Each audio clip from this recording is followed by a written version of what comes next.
T project now includes product databases with complete tube assemblies, including visualization of holes, formings, or nuts. Transfluid bending machines can be visualized in detail in the production environment for simulation purposes. With the tool check function, all safety-relevant tool settings can be checked for machine collisions and optimized using a graphical solution search.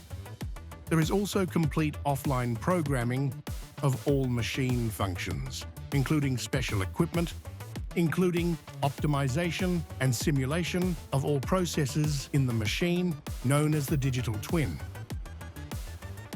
Using the playback function, it is possible to follow the process condition of the machine one-to-one, live or retrospectively. In training mode, the machine can be operated on the PC with all the functions it will later have on the shop floor. View and manage large assemblies. Cycle time calculation now allows accurate time output based on machine sequence. Among many other features, T Project 5.0 now includes the ability to import and then export corrected CAD files for cutting on a pipe laser. T Project 5.0, optimized for the future.